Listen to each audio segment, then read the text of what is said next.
तो उसी दिन बता देंगे। ये क्वेश्चन लिख लो और एक बार करो। हम भी तो देखे क्या कर रहे हो, कोशिश करो, होगा सबसे। जो पहले दिन है वो भी, जो कई दिनों से आ रहे हैं उनसे भी। कोई ऐसी बात नहीं कही गई है जिससे किसी को समस्या हो। इधर देखो, यहाँ देखो, बात को समझो। क्या कहा गया? कोई धनराशि PQR में 3:5:7 में डिवाइड हुई हो, ठीक है। Q का भाग कितना है? Q की वैल्यू कितनी है? क्या बताना है हमें? P और R का डिफरेंस,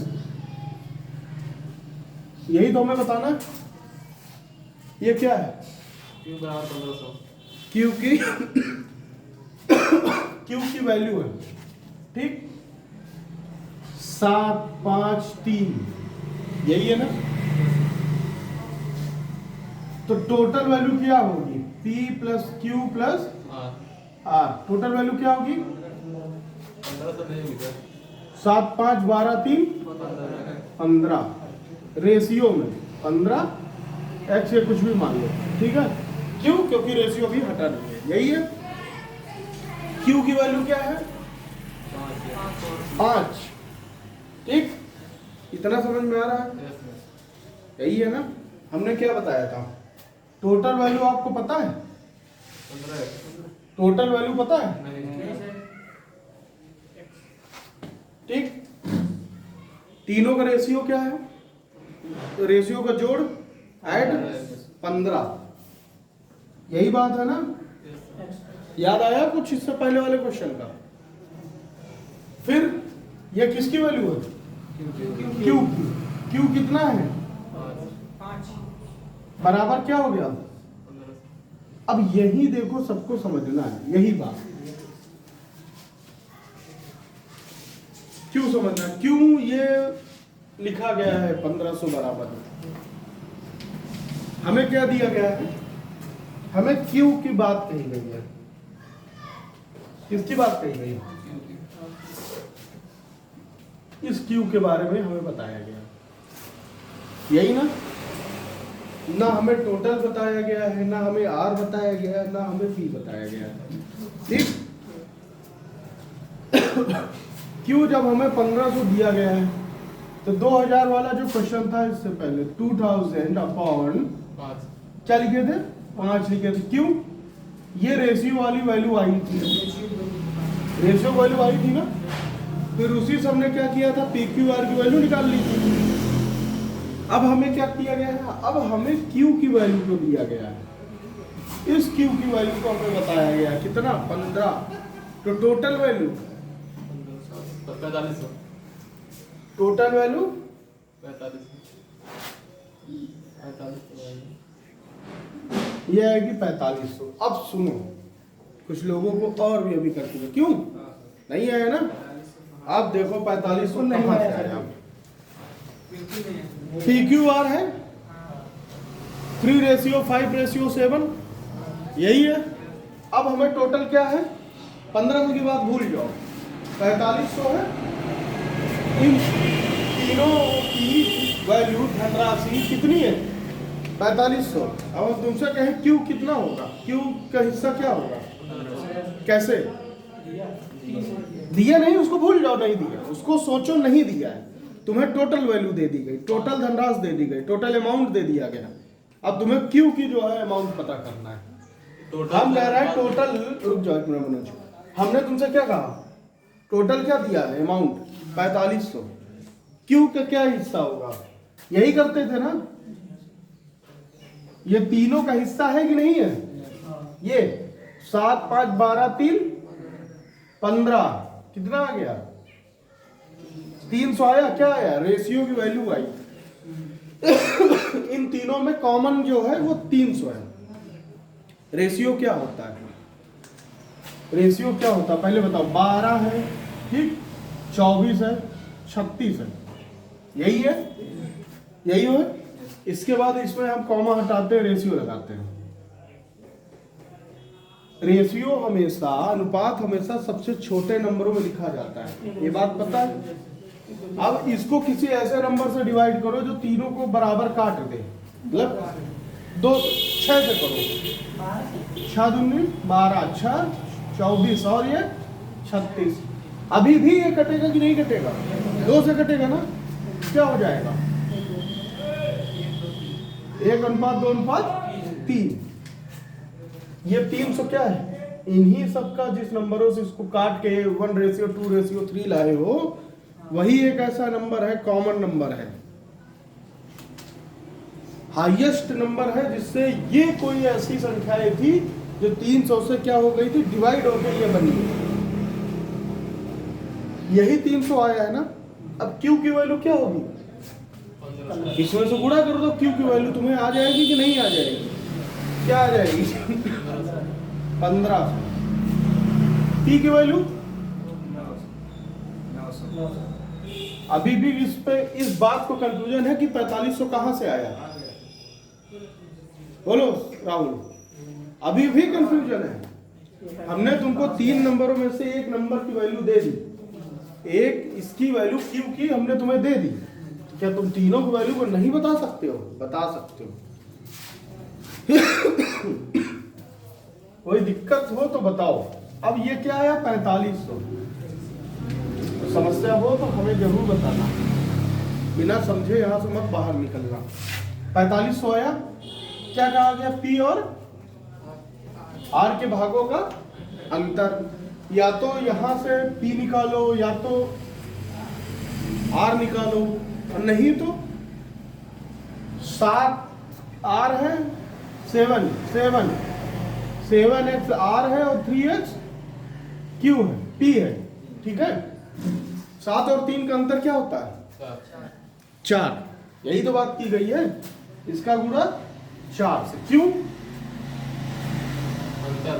अंतर पूछा, डायरेक्ट करो, यही शॉर्ट ट्रिक्स है जिसकी बात करते हो, कि तुम्हें खुद से डेवलप करनी है।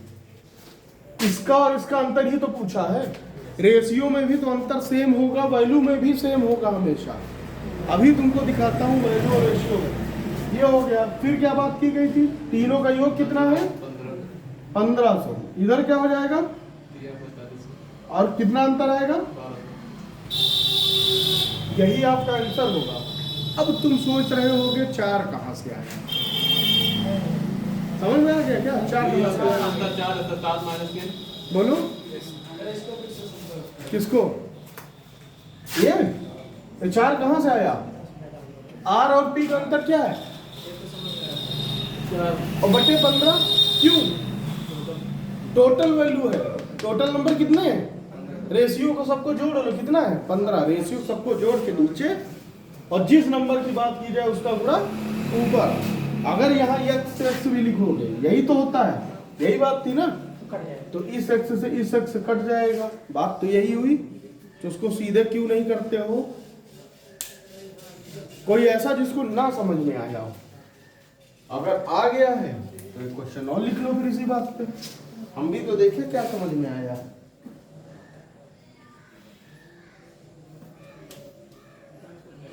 क्वेश्चन, आप लोग क्वेश्चन लिखो।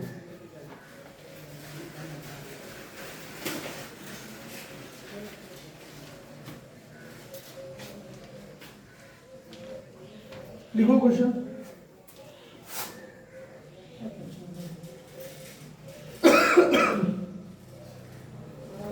स्कूल के थैले और जूतों के दाम। स्कूल के थैले और जूतों के दाम, यहां तक लिख लिए हो। स्कूल के थैले और जूतों के दाम 7:5 के अनुपात में है, 7:5 के अनुपात में है। 7:5 के अनुपात में है। लिख लिए हो। स्कूल के थैलों के दाम, स्कूल के थैलों के दाम जूतों के थैले, स्कूल के थैलों का दाम जूते के दाम से 200 रुपये अधिक है। स्कूल के थैलों का दाम जूते के दाम से कितना अधिक है? 200 रुपया अधिक है। तो जूतों का दाम क्या होगा? मनोज कुछ आंसर मत बोलना और लोग भी मत बोलना जिसका आ जाए। स्कूल के थैले और जूतों का दाम 7:5 का अनुपात में है। स्कूल के थैलों का दाम जूतों के दाम से 200 रुपया अधिक है। तो जूतों का दाम क्या है? फटाफट करो, बिल्कुल इसमें 1 मिनट लगाओ ना। ये क्वेश्चन भी है लेकिन इसको भी बता रहे हैं, इसको आपको लिखना है तो करना भी है। इससे पहले जो क्वेश्चन दिए उसको क्या किए? जल्दी बोलो भाई। थैले और जूतों का अनुपात क्या था? थैले और जूतों का अनुपात 7:5। अगली बात क्या कही गई?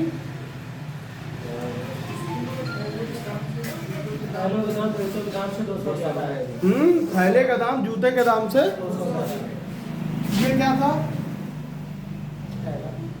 थैला और ये यही रेशियो है, ठीक।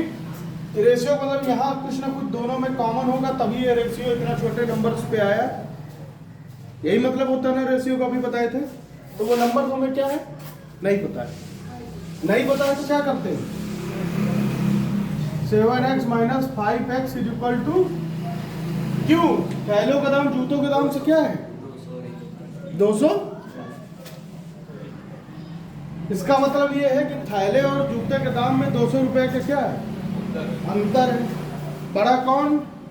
क्वेश्चन में कहा गया है थैला, छोटा कौन? जूता का रेट क्या हो जाएगा? 2x = 200, x = यही बात है। कितना करने की जरूरत है? नहीं है। पूछो क्यों? ये क्वेश्चन है SST 10+2 का है। ये क्वेश्चन ऐसा है जहां कुछ लिखा पढ़ी की जरूरत नहीं है, सीधे करो बिना पेन चलाए। थैले का रेशियो 7, जूते का रेशियो 5, दोनों का अंतर 200। थैला और जूते का अंतर रेशियो में 2 को 200 से डिवाइड करो, कितना आया? 100। जूते की दाम, जूते का दाम 500। कोई कंफ्यूजन? पेन चलाने की जरूरत है? सब लोग चलाने में जुटे हुए थे।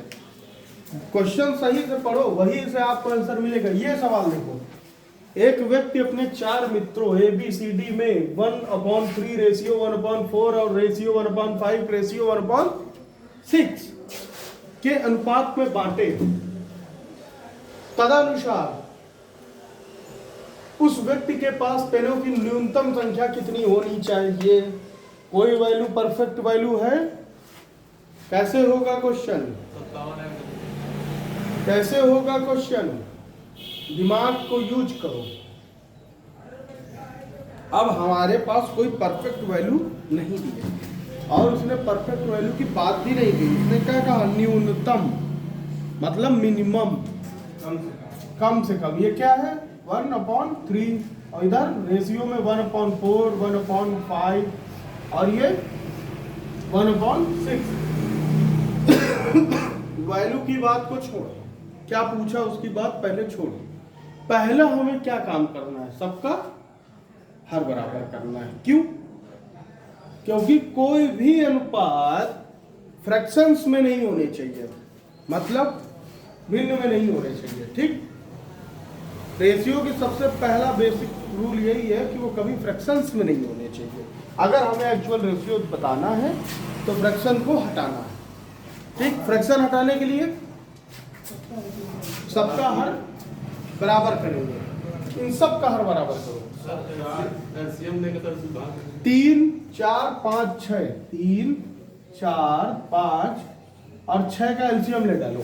एलसीएम लेना आता है? हाँ, एलसीएम क्या आएगा? 60। ऊपर किस संख्या का नीचे ऊपर पूरा करे जो 60 आ जाए? 20। यही होगा ना? 1/3 इधर क्या हो जाएगा? 20 और इधर 20। ऊपर नीचे दोनों गुणा होगा कि नहीं होगा? भिन्न में जब हर बराबर करते हैं तो दोनों गुणा होता है। बोलो भाई। राजू तुम्हारी आवाज क्यों निकल रही है? तुम खाना नहीं खाते हो क्या? खा लिया करो यार। सर ऐसे नहीं होता। बोलना पड़ेगा, बोलो। हाँ, जैसे 60 है ना सर, 60 के तो ऊपर रख के 3 से भाग देंगे 20 आ जाएगा, फिर 4 से भाग देंगे 15 आ जाएगा ऐसे। ठीक है, वो अपना करने का तरीका है, कैसे भी करो करो। हम जैसा बता रहे हैं वो इसलिए बता रहे हैं ताकि सबको समझ में आए करना क्या है। बात तो सब यही है ना, ऊपर 20 का गुणा, नीचे 20 का गुणा, नीचे 60 आ जाएगा, इसमें 15 का गुणा, तब क्या हो जाएगा ये 20:15 और इधर 12 और इधर 10। यही बात है। से जो ये है वो ये है, कोई फर्क है दोनों में? कोई फर्क नहीं है। चाहे तो फ्रैक्शन में करना चाहते हो तो करके देख लो। अब तुमसे क्या कहा, न्यूनतम संख्या कितनी होगी? अधिकतम तो कोई सीमा ही नहीं है, अधिकतम तो कुछ भी हो सकता है। यहाँ पे कोई डिजिट कॉमन हो जाएगा, अधिकतम वैल्यू उसकी मान लो कहते हैं 4 इनकी अधिकतम वैल्यू 50,000 है, बेशक हो सकती है। क्यों? क्योंकि हमने आपको रेशियो का क्या कॉन्सेप्ट बताया था, कुछ ना कुछ इसमें कॉमन होगा जो डिवाइड होके आया है, इतना ना छोटे फॉर्म में। जब टूटना बंद कर दे किसी एक नंबर से, जब रेशियो किसी एक नंबर से टूटना बंद कर दे उसकी बात, ठीक है? समझ में आ रहा है? न्यूनतम की बात की गई तो इन सबको क्या करो, जोड़ दो। न्यूनतम की बात की जाए इन सबको जोड़ दो, 20 + 15 + 12 + 10। क्यों? क्यों? पेनों की न्यूनतम संख्या कितनी होगी? तो न्यूनतम तो वही होगी जो इन सबको जोड़ेंगे। यहीं से तो हमें उसकी पेनों की संख्या टोटल पता चलेगी। चलेगी कि नहीं चलेगी? अब इन सबको जोड़ोगे कितना आएगा? 20 10 30 10 40 10 50 7 57 57 क्या है यार? ये भी अनुपात के ही वैल्यू है, इस बात का खास ध्यान रखना। अनुपात की ही वैल्यू है रेशियो, क्योंकि रेशियो हटाने के लिए हमें कोई एक परफेक्ट नंबर चाहिए होता है। परफेक्ट नंबर मतलब वो जो रेशियो के फॉर्म में ना हो, पर हमारे पास परफेक्ट नंबर नहीं है।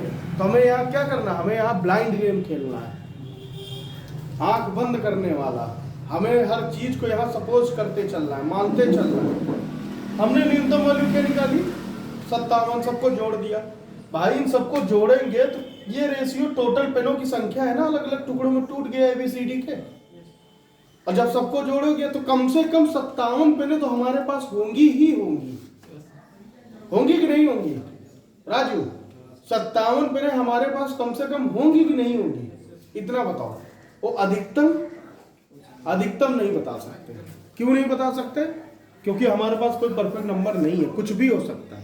57 को 20 गुना कर लो, 150 गुना कर लो, 200 गुना कर लो, ये हम नहीं बता सकते। ना आप बता सकते हो, ना हम बता सकते, ना कोई बता सकता है। इतनी बात समझ में आई है? इतना रुपया है, ठीक है? सिक्कों पे आधारित जो क्वेश्चन होते हैं उनके बारे में देखे हो कभी? आते हैं मैथ में, और बहुत आता है, ऐसा नहीं है कि नहीं आता है। एक थैली में 1 रुपए लिखो, एक थैली में 1 रुपए, थोड़ा जल्दी जल्दी लिखो। एक थैली में 1 रुपए, 50 पैसे, 25 पैसे।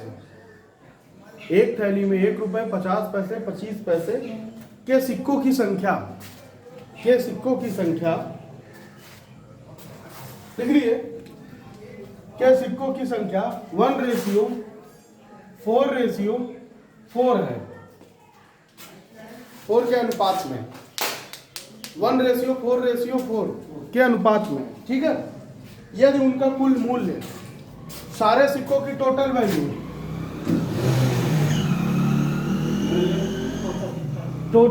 सिक्कों की 200 रुपया है,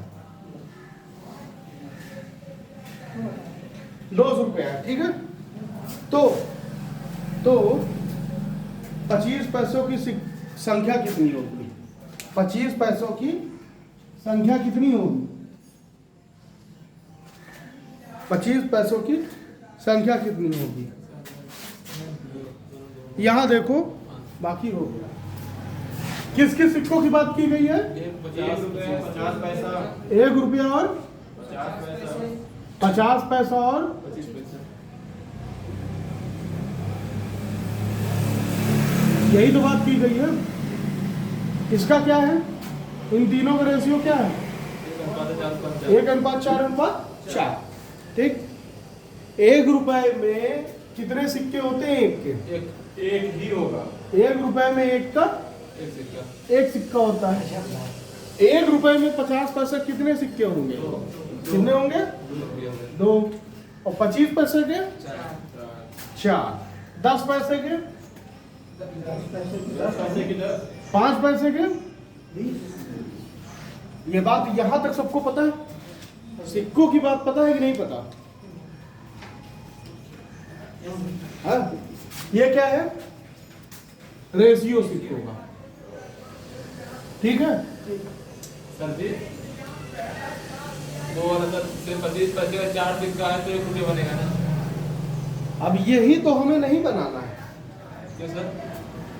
25 पैसे के 4 सिक्के का मतलब 1 रुपया। 1 रुपया बनेगा। 50 पैसे के 4 सिक्का है तो 2 रुपया बनेगा। 2 रुपये बनेगा। फिर ऐसे ही बनाते रहना। बात तो समझो। और तुम्हारी बात सारी बातें सही है। हम क्यों इतना दिमाग लगा रहे हो यार? इतना क्वेश्चन को कॉम्प्लिकेटेड मत करो। जब क्वेश्चन बहुत आसान हो तो उसको जबरदस्ती टफ करने की जरूरत नहीं है। फिर दिमाग लगाओगे। अभी हम तुमसे 10 पैसे पूछेंगे तब तुम कहोगे 10 पैसे के 10 सिक्के होंगे तब जाके 1 रुपया होगा। अभी तुमसे कहते 2 पैसे के सिक्के बता दो, फिर तुम करते रहना 2 पैसे के सिक्के। नहीं हो पाएगा ना। बात तो समझो। 1 रुपया कितना सिक्का? 1 रुपए में एक का एक सिक्का होता है। ये क्या है? एक की वैल्यू है रेशियो में। ये इसको मान लो x। ठीक। इस रेशियो को हटाने के लिए क्या हो गया? x हो गया। तीनों को जोड़ेंगे तभी 200 रुपया आएगा ना। फिर 4x। ये किसकी बात की गई है? ये 50 पैसे की। 50 पैसे के सिक्के कितने? 50 पैसे के सिक्के कितने 1 रुपए में? 2 सिक्के। कितने सिक्के? 25 पैसे में? 25 पैसे में कितना है? ठीक। इतनी बात हो गई। यही करना है। जोड़ो सबको, हर बराबर करो। ये कितना हो जाएगा? सर काट दीजिए 2 से 2 से 4। चलो 2 से काट दो। और ये 4 से कितना हो जाएगा टोटल? 4x। 4x। ये कितना हो गया? 200। x की वैल्यू 50। ये किसका है? 2 से होगा 25 पैसा, ये 50 पैसा और ये 1 रुपये। 25 की टोटल वैल्यू कितनी है? सिक्कों की संख्या, सिक्कों की संख्या 50 है। वो रुपया है। रुपए को सिक्कों में तोड़ा है हमने। ये बात याद रखना ध्यान। ये रुपया नहीं है, ये संख्या है। नंबर्स ऑफ कॉइन्स यही है। ये क्या हो गया? 50। x तीनों में कोई ऐसा नंबर कॉमन था ना? तभी वो रेशियो में था कि नहीं? अरे तुम जरूर बोलो। बोल क्यों नहीं रहे हो? बोलो। ये सिक्कों की संख्या है कि नहीं है? अब हम तुमसे पूछे 1 रुपए के सिक्कों की संख्या 50। कितनी? 50। क्यों? रेशियो में 1 है। 1 से गुणा किसी भी नंबर से करो तो वही आएगा। 50 पैसे पूछे तो 400 200। 25 पैसे पूछे तो 200। कोई कंफ्यूजन? जल्दी बोलो, कोई कंफ्यूजन नहीं है ना? नहीं है तो फैसला लिख लो।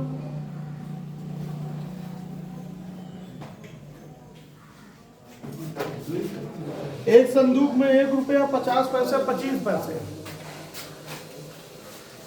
एक संदूक में 1 रुपया 50 पैसे 25 पैसे। लिखो भाई के सिक्कों। एक संदूक में 1 रुपया 50 पैसे 25 पैसे के सिक्कों का अनुपात, के सिक्कों का अनुपात 2:3:4 है। के सिक्कों का अनुपात 2:3:4 है। 2:3:4 है।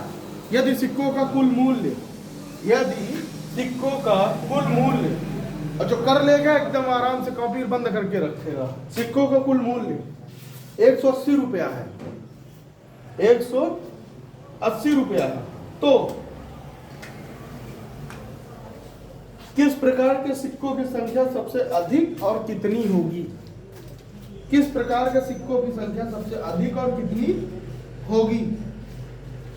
फटाफट फटाफट करो भाई, समय न लगाना।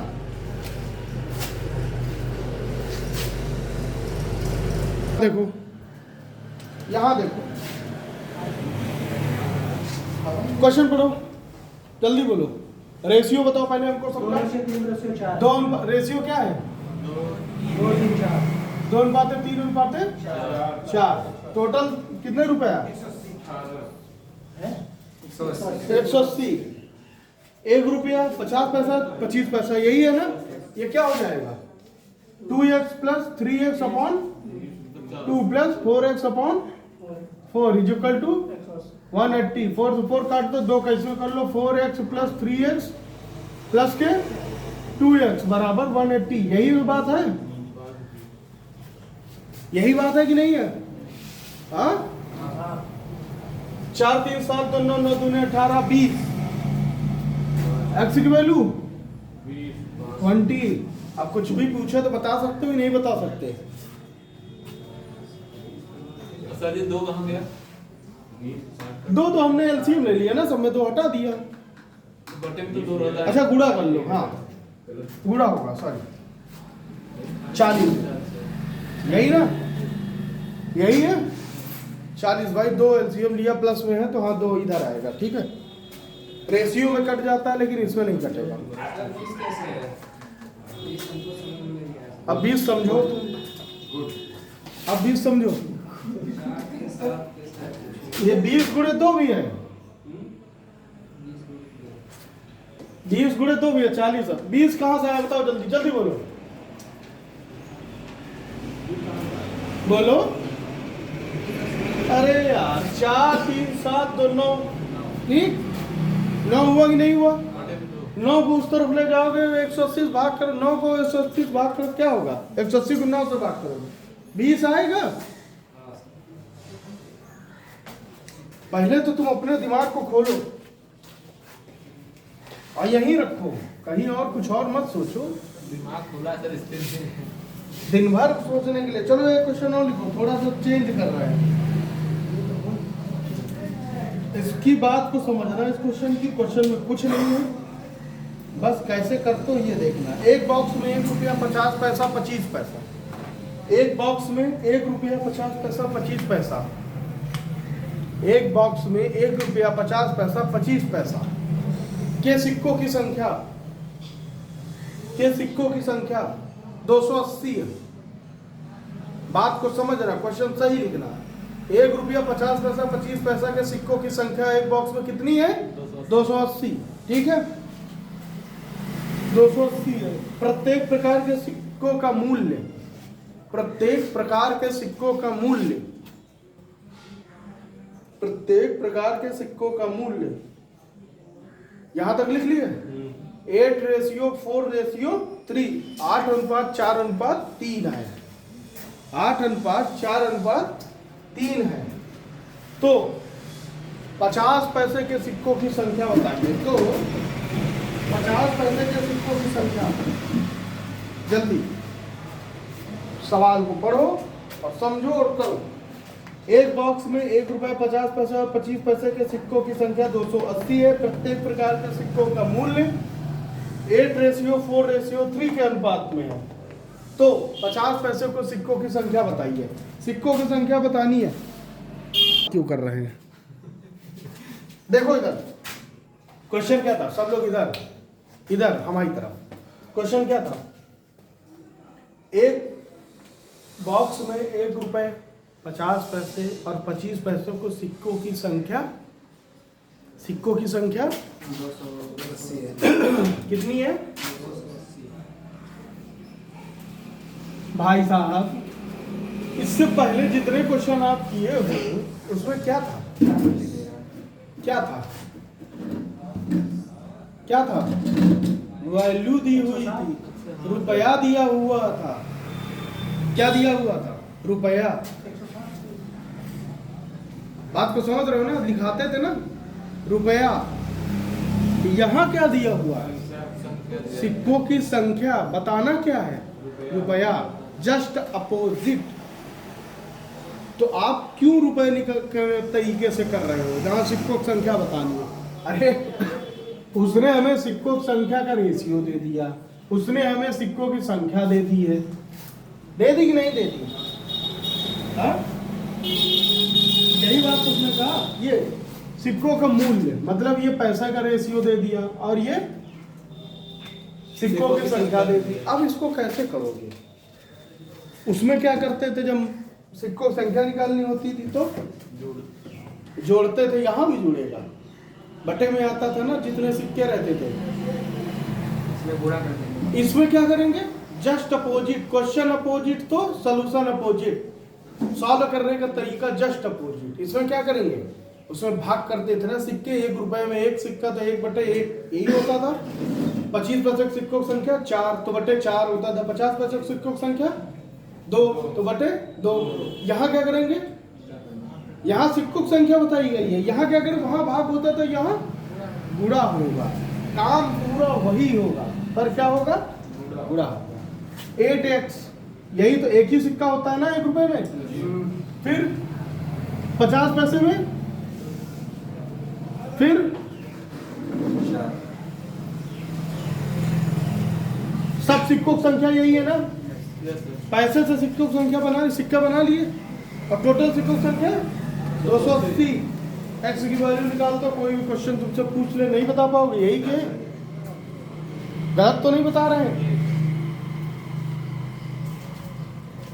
इसीलिए कहते हैं क्वेश्चन को सही से पढ़ो और प्रैक्टिस करो। बिना प्रैक्टिस के देखो हम चाहे जितनी कथा बाँच देंगे लेकिन कुछ समझ में नहीं आएगा। ना हमारी समझ में कभी आता था ना तुम्हारी समझ में आएगा। बिना प्रैक्टिस के कम से कम 2 घंटे, कम से कम। एक क्वेश्चन लिखो, एक और इसका आखिरी टाइप। 2 व्यक्तियों की आय का अनुपात। हमने बता दिया, सब लोग इसको घर पे भी करिएगा। 2 व्यक्तियों की आय का अनुपात 5:3 है। 2 व्यक्तियों की आय का अनुपात 5:3 है। आगे क्या लिखा उसने? जबकि उनके व्यय का अनुपात, जबकि उनके व्यय मतलब खर्चा, एक्सपेंडिचर, खर्च, व्यय का अनुपात 9:5 है। आय कितनी थी? 5:3 और व्यय क्या है? 9:5। यदि वे क्रमशः, बात को समझना और सही लिखना, यदि वे क्रमशः 1300, यदि वे क्रमशः 1300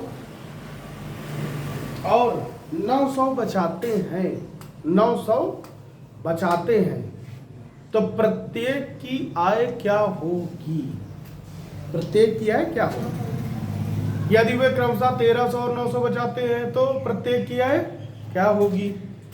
अब यहाँ सब लोग क्वेश्चन लिख लो, फिर हमारी तरफ देखो। हम एक बार बताएंगे, अगला क्वेश्चन आप करके लाएंगे। 13 तो जुड़ जाएगा। 2 लोग अलग अलग हैं, कहाँ जोड़ रहे हो? 2 अलग अलग आदमियों की बात की गई है। देखो इधर इनकम क्या है हमारी, यहाँ देखो बहुत ध्यान से। इनकम क्या है? 5:3।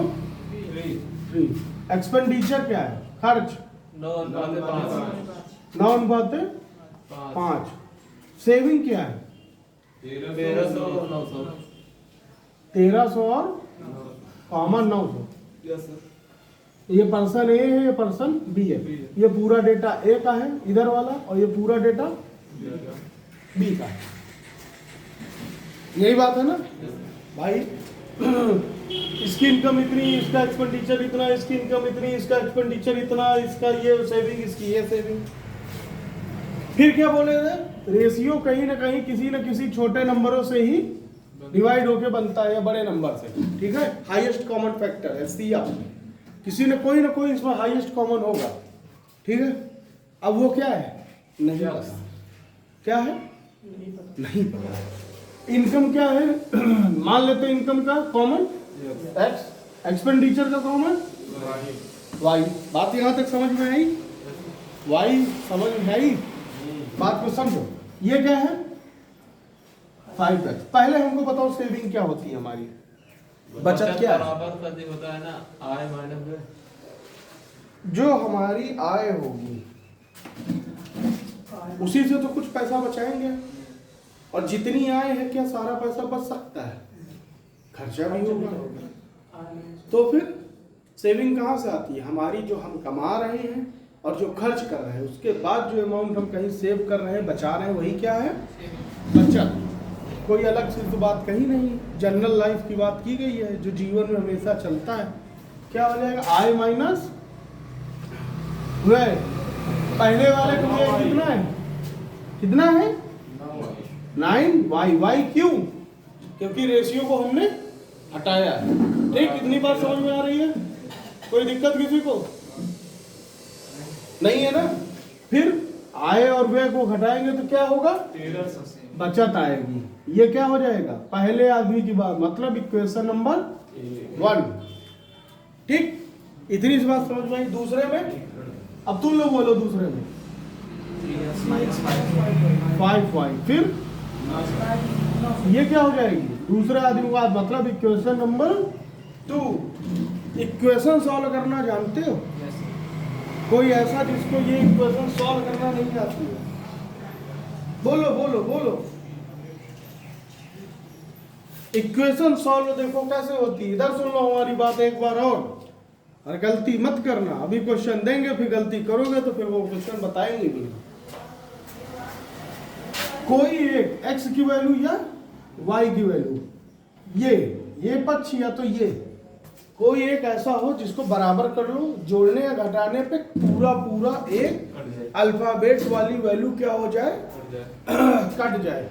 दो जब हमारे पास अल्फाबेट होंगे नंबर्स के साथ, तो वो क्वेश्चन कभी सॉल्व नहीं हो सकता जब तक एक का अंत ना हो जाए। दो राजा एक ही जगह बैठे हो, जब तक एक राजा नहीं मरेगा तब तक जो है दूसरा राजा सर्वश्रेष्ठ नहीं होगा। युद्ध करना पड़ेगा दोनों को, तभी वो क्या होगा? सर्वश्रेष्ठ होगा, सबसे बड़ा होगा, सबसे शक्तिशाली होगा, है? तभी उसकी ताकत का अंदाजा लगेगा। गलत कह रहे हैं? तो यहाँ क्या है? एक्स और वाई की ताकत का अंदाजा नहीं लगा सकते जब तक दोनों को रखेंगे जीवित। एक को क्या करना, हमें एक का मर्डर कर दो, मार दो। मारने के लिए क्या करोगे? दोनों को युद्ध करना पड़ेगा। कहाँ युद्ध करना पड़ेगा? किसी एक बराबर जगह पे। बराबर जगह पे युद्ध करने के लिए क्या करोगे? दोनों को पहले बराबर स्थान पे लाओगे। बराबर स्थान पे लाने के लिए किसी ऐसी संख्या से दोनों को गुणा कर दो कि x या तो y दोनों का जो है वैल्यू सेम हो जाए। अब इसमें अगर 3 का गुणा कर दो ऊपर वाले में और नीचे 5 का, किसमें? पूरे पद में। गलत कह रहे हैं? गलत कह रहे हैं? पूरे पद में। तो ये क्या हो जाएगा? 15x minus 27y is equal to 3900। यही बात है? इतना समझ में आ रहा है? फिर क्या करोगे? 15x माइनस 25y फिर 4500। यही बात की गई है। इन दोनों को अब हमें सॉल्व करना होगा। क्या करोगे? या तो दोनों को जोड़ लो या तो दोनों को घटा लो, यही होगा। ठीक, अब इन दोनों को जोड़ोगे तो क्या कटेगा? नहीं कटेगा भाई, ये भी जुड़ जाएगा, ये 30 हो जाएगा। ये कितना हो जाएगा? 7 5 12 2 2 4 1 5 कितना हो जाएगा? 52। फिर एक्स वाई हमारे पास बच गया। अभी भी युद्ध का निर्णय नहीं आया। अब क्या करोगे? दोनों को घटा दो। इसको घटाओगे, ये क्या होगा? हमेशा नीचे वाले के साइन बदलेंगे, हम अभी आपको बता रहे हैं। ठीक, माइनस और प्लस कहाँ लगता था? हमेशा नीचे वाले के सामने लगता था। तो बदलेगा कौन? ये वाला। और जब घटाओगे तो पूरे के चिन्ह बदलेंगे। जहां प्लस होगा वहां माइनस होगा, जहां माइनस होगा वहां पे प्लस होगा। और प्लस माइनस क्या होते हैं? अपोजिट अट्रैक्ट नहीं करते, यहाँ चुंबक नहीं है। क्या करते हैं? काट देते हैं एक दूसरे को। ये क्या हो जाएगा? माइनस है यहाँ पे प्लस, और ये प्लस है यहाँ पे माइनस। मतलब ये साइन का काम खत्म हो गया। सही कह रहे हैं? अब ये प्लस में है, जहाँ कोई साइन नहीं उसके सामने वो क्या होता है, प्लस प्लस में होता है। ये क्या हो जाएगा, ये कट जाएगा। ये क्या होगा, 27 माइनस में और ये 25 प्लस में, दोनों क्या होंगे, घटेंगे। क्या आएगा आंसर, -2y। और इधर माइनस 600 माइनस 600। इधर भी माइनस इधर भी माइनस, दोनों क्या हो जाएंगे, कट जाएंगे या प्लस में हो जाएंगे। ठीक, दोनों पक्षों में सेम अगर है साइन तो अब क्या हो जाएगा, y की वैल्यू 300। ये क्या आ गया हमारा, एक्सपेंडिचर किस चीज का, दोनों का कॉमन फैक्टर। ठीक, इतनी बात समझ में आ गई। अब दोनों का कॉमन एक्सपेंडिचर निकालना हो तो सीधे निकाल लो। अगर हमें इनकम निकालनी है तो किसी एक इक्वेशन में y की वैल्यू को पुट कर दो, x की वैल्यू को सॉल्व कर लो, यहीं से गुणा करके x की a और b का दोनों की इनकम निकाल लोगे। किसी कोई कंफ्यूजन हो तो बताओ। और एक बात और बताओ, एक छोटा सा सवाल है, क्या किसी की इनकम कभी माइनस में हो सकती है, किसी की इनकम माइनस में कभी हो सकती है, जब वो आवश्यकता से ज्यादा खर्च करेगा तो माइनस हो जाएगा, तब वो लॉस हो जाएगा, माइनस में नहीं हो सकती। इनकम कभी माइनस में नहीं होती, इनकम कभी किसी की माइनस में नहीं होती। 1 रुपया भी कमा रहा तो क्या उसका प्लस है, इनकम कभी माइनस नहीं होती। और जो घटाने की बात कर रहे हो माइनस में जाएगा, माइनस तब जाता है जब एक किसी प्रोजेक्ट में टोटल अमाउंट का इन्वेस्टमेंट होता है और वहां पे प्रॉफिट के बजाय लॉस होता है, तब क्या होता है, इनकम तब भी माइनस नहीं होती, उसका घाटा होता है, हानि होती है। इनकम कभी माइनस नहीं हो सकती, इस बात का बहुत खास ध्यान रखना। अगर किसी भी आंसर के ऑप्शन में अगर आप सॉल्व करते जा रहे हो अगर माइनस आ रहा है तो मतलब आपका क्वेश्चन कहीं ना कहीं गलत है, आपने गलत सॉल्व किया है। इस बात का खास ध्यान रखना, इस बात के साथ कोई भी इधर उधर समझौता ना करना। एक क्वेश्चन लिख लो इसी बात पे। राम और श्याम किया है 3:2 है, राम और श्याम किया है 3:2 है।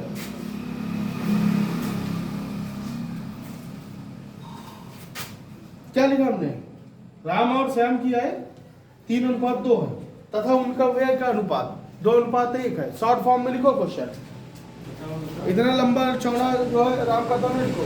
आय और व्यय का अनुपात 3:2 है, आय का अनुपात 3:2 है, व्यय का अनुपात 2:1 है। प्रत्येक की बचत 4000 है, तो बाकी जो तुम्हारा मन है वो बता दो। प्रत्येक की दोनों 4-4 दोनों की 4-4 प्रत्येक मतलब दोनों की अलग अलग बात। आय का अनुपात कितना है 3:2, व्यय का अनुपात 2:1, क्रमशः दोनों लोग अलग अलग हैं। ठीक, दोनों की सेविंग क्या है 4000, दोनों का बचत 4000। तो क्या करोगे,